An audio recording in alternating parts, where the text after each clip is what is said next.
પરિવર્તન લાવો કિસાન બચાવો યાત્રા ગાંધીનગર પહોંચી છે ત્યારે જાહેર સભામાં પ્રવીણ રામે ભાજપ પર આકરા પ્રહારો કર્યા છે અને કહ્યું, તમારાથી થાય એટલા પથ્થરો ફેંકી લો, એ જ પથ્થરની સીડી બનાવીને તમને સત્તા પક્ષમાંથી ઉખાડી ફેંકીશું. નમસ્કાર, હું છું મમલ. તો આવો સાંભળીએ પ્રવીણ રામે વધુમાં શું કહ્યું. ત્યારે અહીંયાથી ગાંધીનગરની ભૂમિમાં અહીંયાથી સરકારને કહેવા માંગુ છું, એક શાયરીના સ્વરૂપમાં કહેવા માંગુ છું कि हम गुजरात के किसान हैं, अरे हम गुजरात के किसान हैं, प्यार से मांगो जान हाजिर, वरना आंदोलन से इतिहास लिखना भी हमें आता है, वरना आंदोलन से इतिहास लिखना भी हमें आता है. અને એટલા માટે 108 દિવસની જેલવાસ બાદ પણ તમારી વચ્ચે સાહેબ આ યાત્રા લઈને નીકળ્યા છે. મારી સાથે યાત્રામાં મનોજભાઈ અને ઈશુદાનભાઈ સતત જોડાયેલા રહ્યા, બ્રિજરાજભાઈ યાત્રામાં જોડાયેલા રહ્યા. એ તમામનો હું આભાર માનું છું.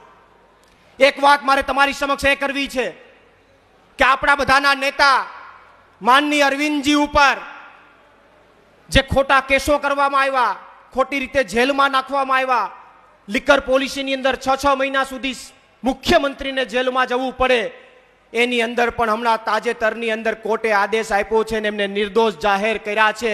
ત્યારે સાહેબ આપણા માટે ઉત્સવનો પ્રસંગ છે, આપણા માટે દિવાળી છે અને આ દેશમાં એક પ્રસ્થાપિત થઈ ગયું છે કે માનનીય અરવિંદ કેજરીવાલજી ઈમાનદાર હતા અને ઈમાનદાર રહેશે. એ સૌથી મોટી વાત છે. પણ મારે તમારી સમક્ષ એક વાત મૂકવી છે. હળદરની અંદર જે મિત્રો ઘટના બની છે, તમે બધાએ વિડીયોના મારફત જોયું છે કે હળદરમાં શું થયું. હળદર કડદાકાંડની અંદર આંદોલન કરવા ગયા અને જે અમારી ઉપર અત્યાચાર થયો, ગુજરાતના ખેડૂતો ઉપર અત્યાચાર થયો, ગુજરાતના ખેડૂતો ઉપર લાઠી વરસાવવામાં આવી, એમને ઘરમાં ઘૂસીને મારવામાં આવ્યા, ખેડૂતોની સિચિયારો અમને સંભળાતી હતી, એમને જેલમાં નાખી દેવામાં આવ્યા. આ બધું અમે જોયું છે. મારા ગુજરાતના ખેડૂતની આંખમાં આંસુડા પણ અમે જોયા છે.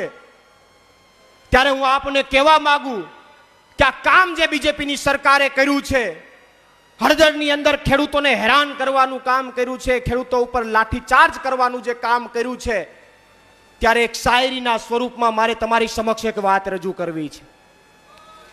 આ શાયરી ચેતરભાઈ, હેમંતભાઈ, મેં પોતે બનાવી છે. મેં પોતે શાયરી બનાવી છે કે હળદરમાં જે મેં જોયું છે, મેં ખેડૂતની આંખમાંથી આંસુ જોયા છે. હળદરમાં મેં હળદરની અંદર ખેડૂત ઉપર લાઠીચાર્જ થતો તો એ જોયો છે. મેં હળદરની અંદર આંસુ ગેસના ગોળા જે ખેડૂત ઉપર નાખવામાં આવતા હતા, એ મેં આ મારી નરી આંખે જોયા છે.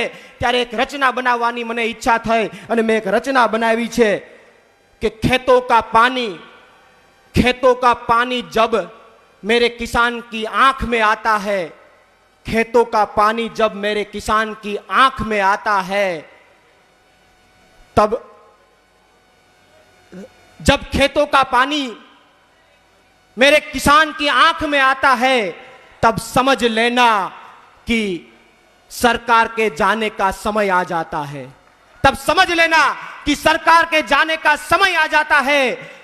जब खेत की लकड़ी, जब खेत की लाठी मेरे किसान के पैर पे चलती है, जब खेत की लाठी मेरे किसान के पैर पे चलती है, तब ए सरकार तेरी सत्ता जलती है.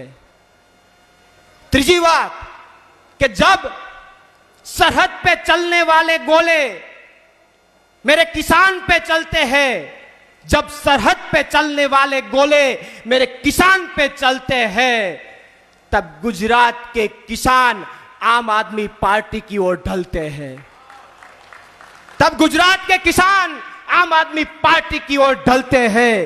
खेतों का पानी जब मेरे किसान की आंख पे आता है, तब समझ लेना सत्ता के जाने का समय आ जाता है. आ શાયરી મેં પોતે लिखती પ્રવીણ રામ મેં પોતે બનાવી છે ખેડૂતો માટે.